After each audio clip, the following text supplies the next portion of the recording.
Make sure y'all can hear me real quick.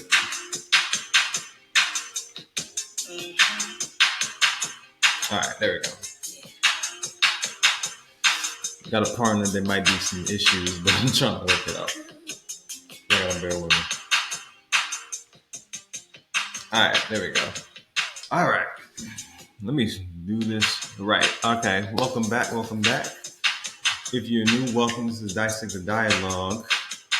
I am Eric Rance, and let's get started with the nitty gritty. Okay, we are on 62, episode 62. It's crazy. I knew somehow I was gonna get canceled soon, but uh, pretty eventful week. I would say. Shout out to the Nuggets, even though I don't really, pay too much on the sport world, but shout out to the Nuggets getting the first ever. Me personally, I think Carmelo should have been got them a ring, but you know how the politics go. But shout out to them, shout out to Jokic. They did their thing. Whatever. Y'all got them next time. Work something out.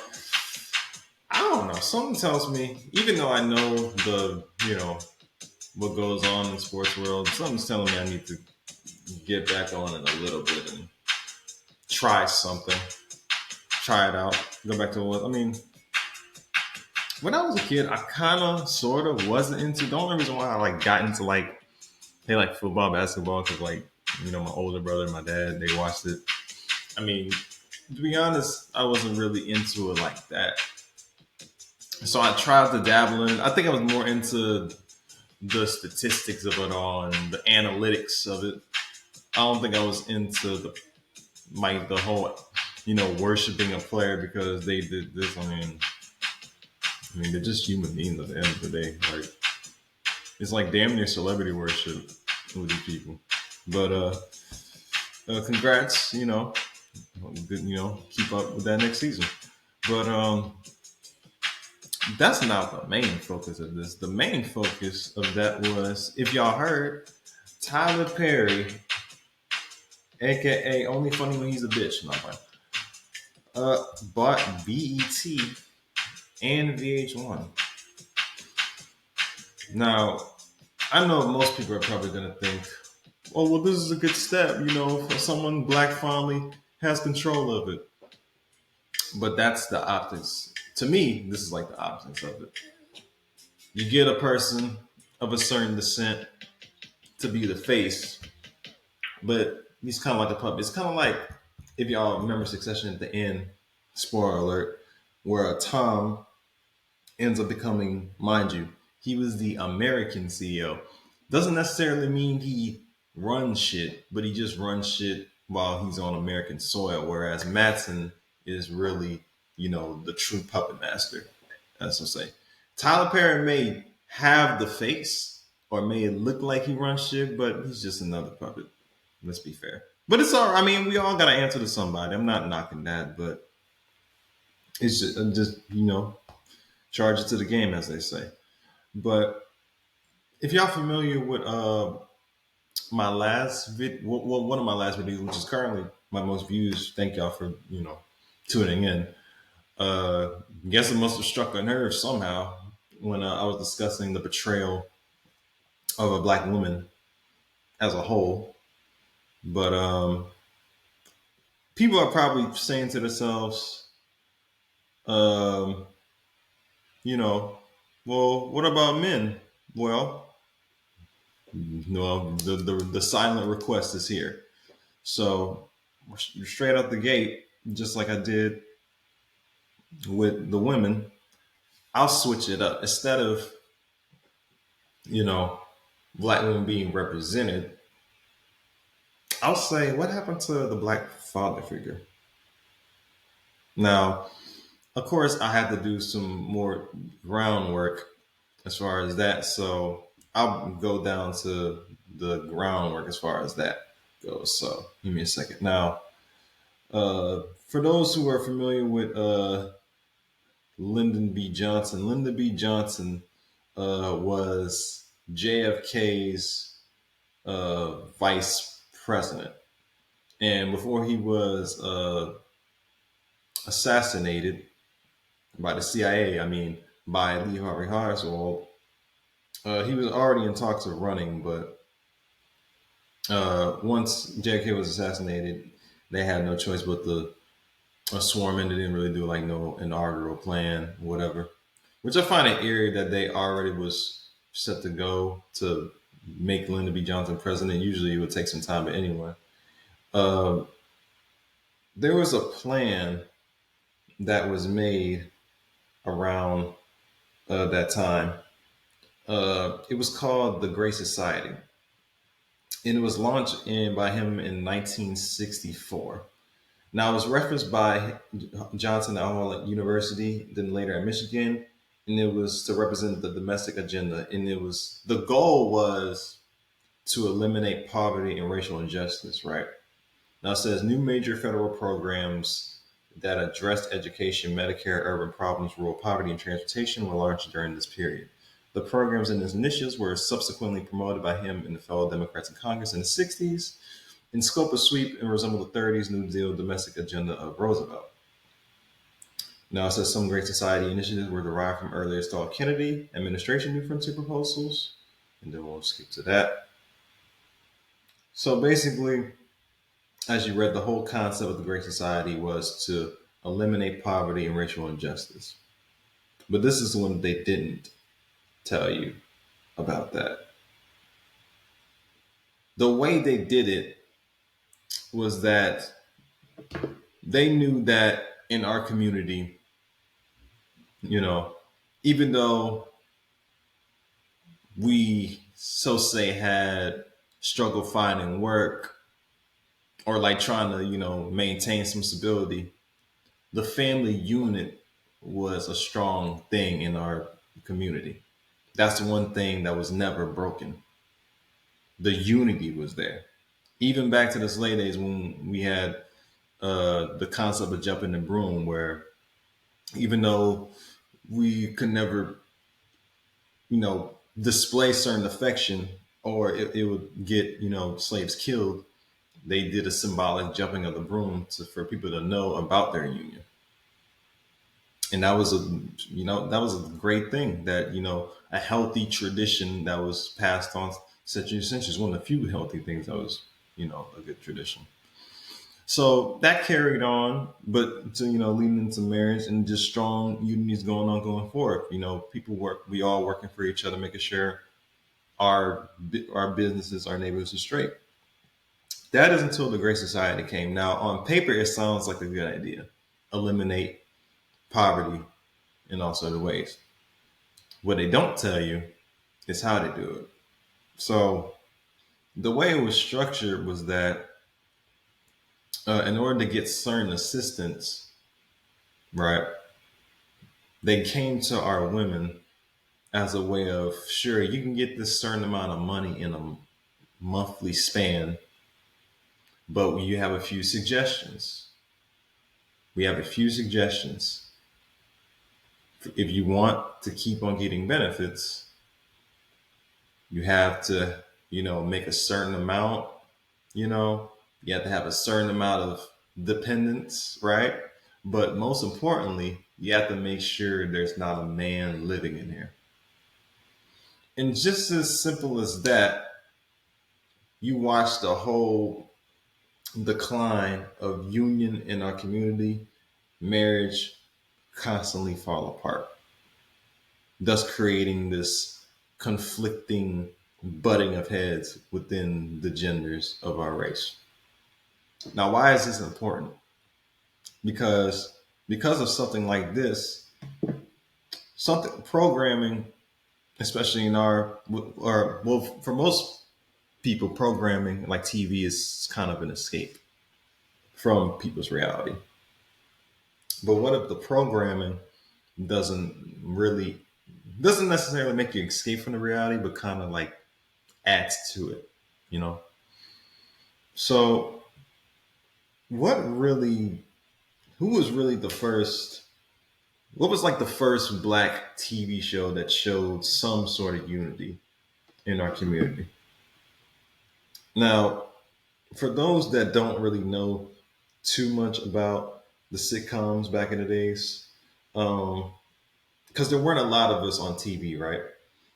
Like the early days, actors, if they was to get on, the silver screen or the big screen, it was usually on some quote unquote coonery buffoonery activities, meaning they would display the worst type of behaviors, like literally the worst representation of a certain race, right? That's like the only way, basically making a straight ass of yourself. That's the only way that you would get airtime. Every actor back in those days, comedian, singer, had to display some sort of humiliation to get on. That was like their come up in a sense. Now, they would partake in kind of like minstrel shows. Now, minstrel shows or minstrelsy was this form of theater where, of course, mostly white actors will wear blackface, right? Y'all should know what blackface is. Uh, Basically, making kind of like a double entendre of a mockery. Not only are they making fun of how we act, but they're actually doing it to themselves. Basically, making us seem lazy, buffoonish, cowardly, superstitious, happy-go-lucky, and then mixing it with a song and dance. And this is very common. This is like a very normal thing back in like the early 1900s in a way. In there, it was actually considered like average form of entertainment. Like people actually thought this was normal, right? So there was a radio station because back then it was mostly like radio stuff. Amos and Andy, created by two white guys, Freeman Gosson and Charles Corral, where which what they were doing most of the time, white actors, you know, voicing as black people, right? And so what they were doing was just pretty much making a mockery of what they thought black people were, and they got a buzz from it. They was on the air for a long time. So about like 10, 20 some years it lasted, they decided, you know, we should probably find some, desperate black people that's willing to make a fool of themselves and just, go ahead and get it out the way. So they found some actors. They found some actors that can fill that void, you know, because I mean, there was no other outlet for that. And back then, black people never really saw black people on TV. But and Amos and Andy kind of, broke that mold. It was bad that they had to be displayed in that type of way, but it was like they didn't really have nothing else. And like all the big actors that that most people saw was, obviously Caucasian. So, I mean, seeing that was like, I mean, as long as we get something, it's whatever. But what they didn't realize is that it was creating like this sort of kind of like a mind control in a sense, because stuff like that kind of was ingrained in a lot of the average black audience's minds in a way. Basically, they almost accepted a stereotype, but at the same time also complained about it, which didn't really make sense, right? So then Amos and Andy really got big, got a big buzz. It was groundbreaking television. Nobody's seen nothing. Nobody's seen really black people like that on TV. Now, it was getting really big, but of course, you got people like the NAACP that didn't really like stuff like that. They thought it was stereotyping. But, and this is me personally, I'm not saying stereotyping is 100% true, but it's some form of truth to it. And if you conform to some form of truth to, I mean, you kind of like acknowledging it, right? And I'll finish off that thought later on, and I'll explain why I believe so. So then, once they get Amos and Andy, they make pledges, and then they stop showing airing the show.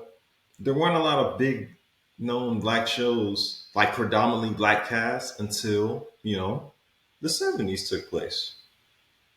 And before the '70s, there was like you had your Three's Company, All in the Family, Maud, where you had your reoccurring black characters, but one in particular, actually a few in particular, were on different shows. Because then it started. I think around the '70s, it started becoming more family oriented.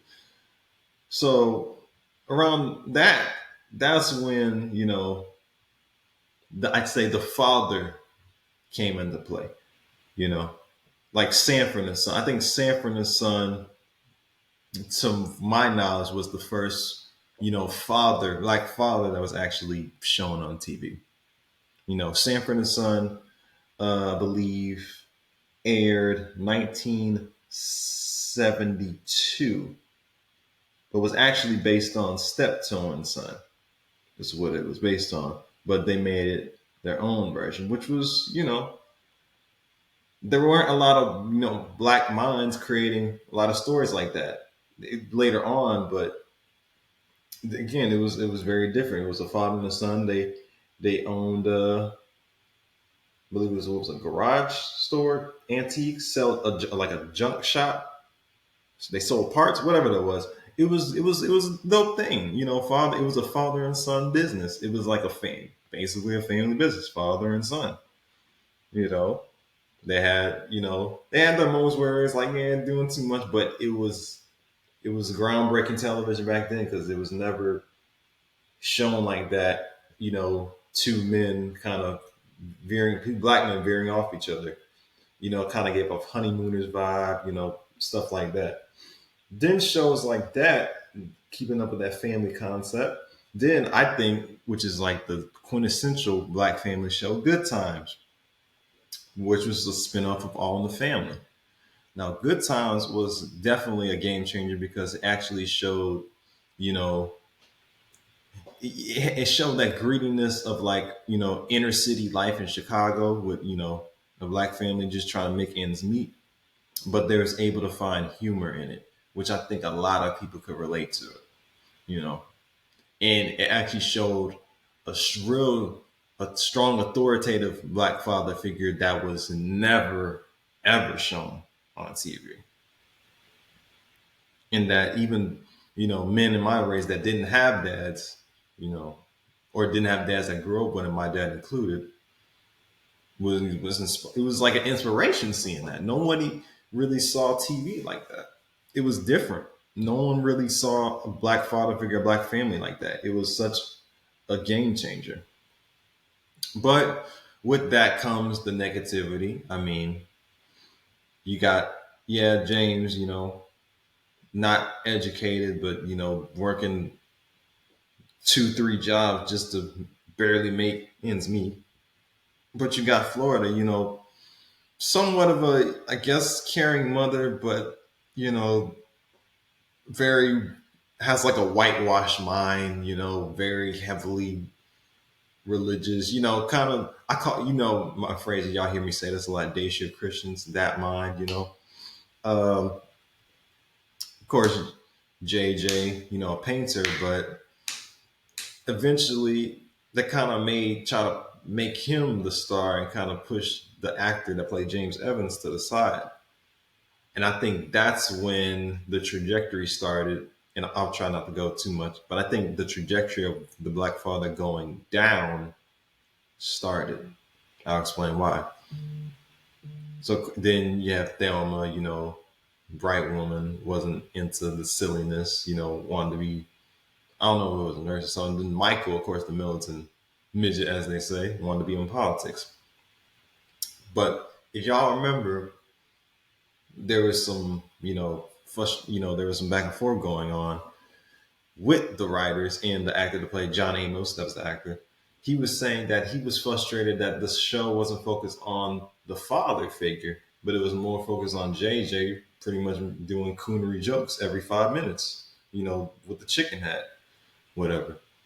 And when James didn't want to take none of this nonsense, they basically, and y'all know what happens, when he dies, they basically killed him off because he wasn't going to bow down. And then once you watch the show, you notice how slowly declined. JJ was getting into some gambling and getting mixed up with pimps and gangs, and well, he was getting in the gang with. But y'all get my point.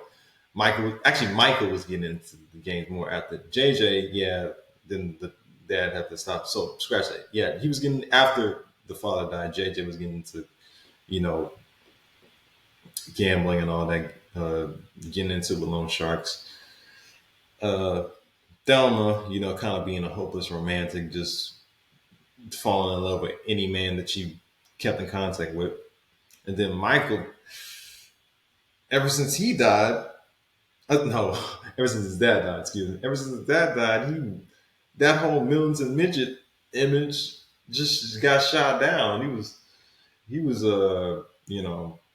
just wild, joining the gang, you know, not nothing against this, but he was dating, dibbling and dabbling outside his race, whatever. But you notice that even from that TV show alone, you notice that the black father figure, once that was gone, like everything just could put. And if I'm not mistaken,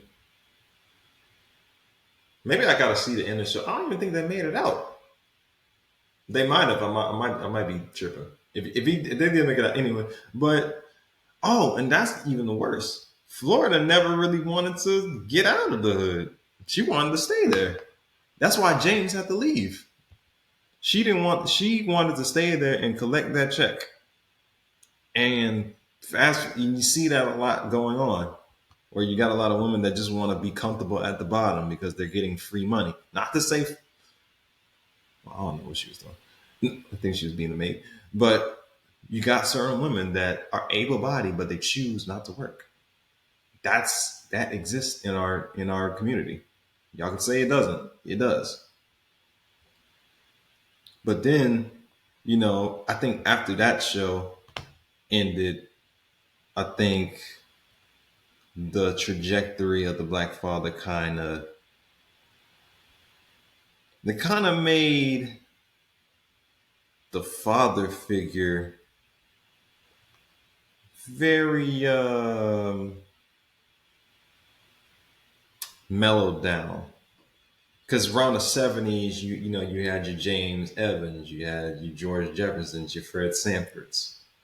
Then they went to the 80s, and then you had the Cosby Show, which was, I'd call, white people's interpretation of what they expect of black people. I mean, me personally, I didn't really watch it like that. Not knocking it, but I wasn't even watching it like that because I didn't grow up like that, right? Then you had Cosby Show, like stuff like that, Different World, all that.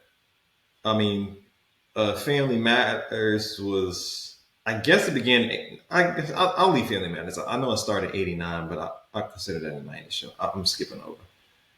Then I think when the '90s came, you know, it started like shows started to get a little better, representation as far as that. But I think the stereotypes kept coming along. I think that's when it got a little worse as far as the stereotypes.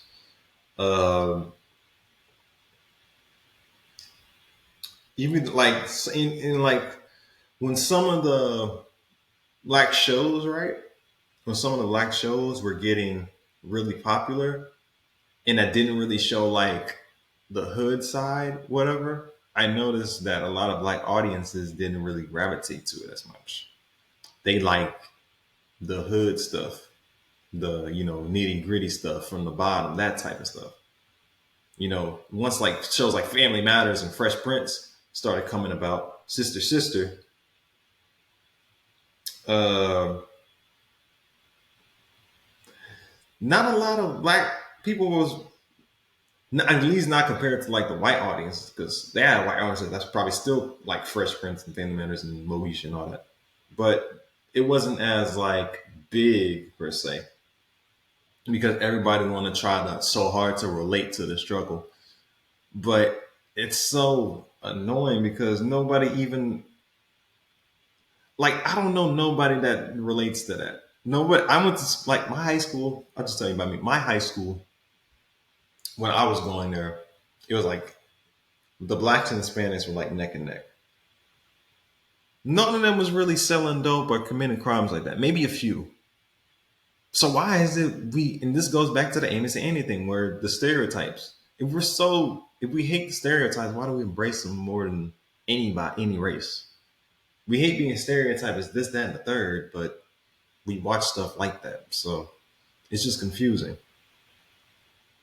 But then go on to the 2010s, and then the Tyler Perry effect. The wave just shifts, and then the reruns, the constant reruns of, and revamping of different shows, all that, right?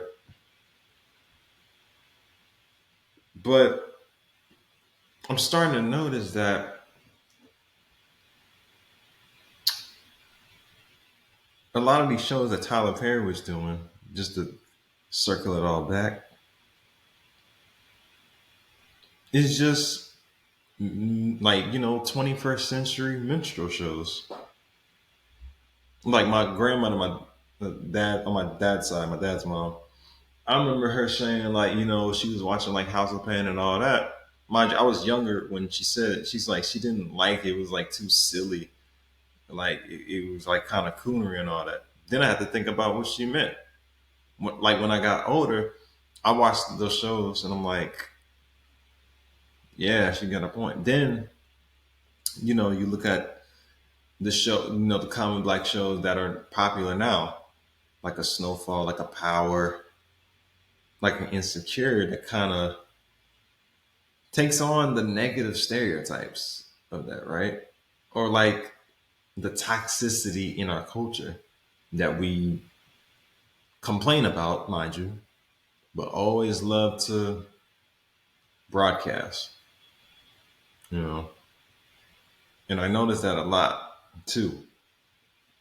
And another thing, are Willie Lynch techniques also being pushed out as well with this? Because there's also, in y'all, if y'all remember the Willie Lynch stuff, it was always, the old versus the young, light versus dark, male versus female. Here we are, 2023, being pushed through our television screens. So I say this to say this. We could try to blame our oppressors and the people that may, have these notions of like what they want. I mean, we could tend to blame them all day, but it's not like they're not picking the stuff that they put on TV. They have to calculate data. They have to calculate all this before they put it out there. That's how it works.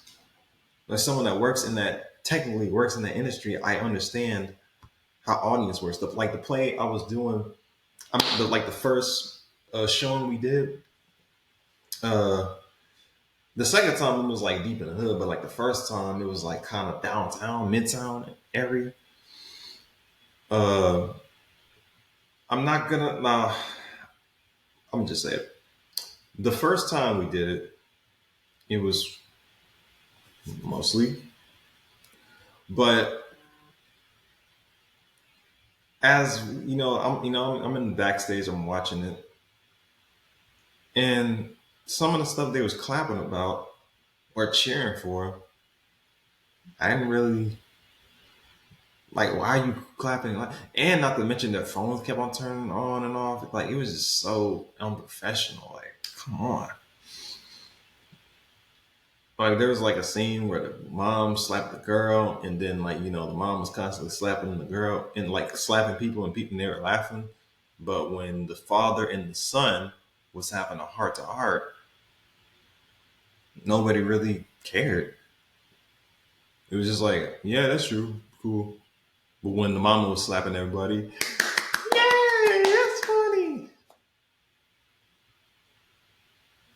Then you complain about what's being shown on TV. Now, I don't act like this. I'm not a stereotype, but you glamorize nonsense like that. So, what do you want to blame it on? I mean, we got to look in the mirror. I mean, this can't be this can't be a recurring thing. We got to learn how to change our narrative. We got to dictate what stories we tell, including myself. What I'm doing right now, I'm changing the narrative. I'm cutting through the true shit between the bullshit. Hence the title.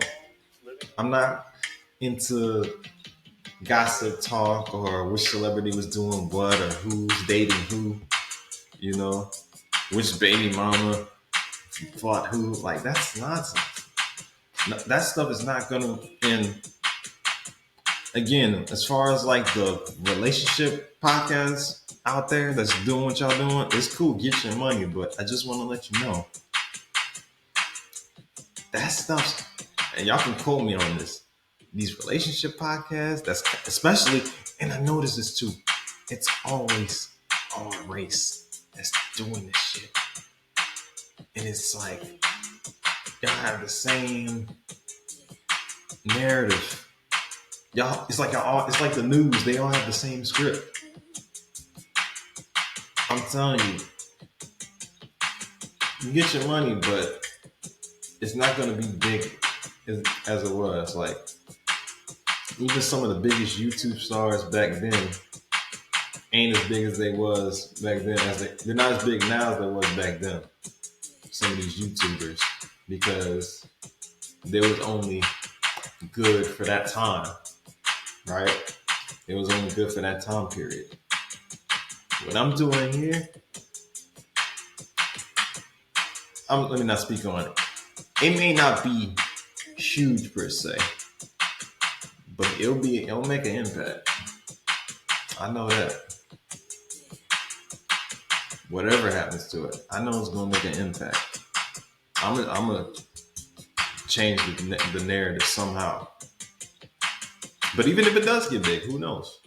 But I know how the game goes, that if you get a certain way, they're gonna have to make you do some strange for a piece of change, make you holler for $1 type stuff, make you sick for a brick type shit. But I'm good. I don't need all that.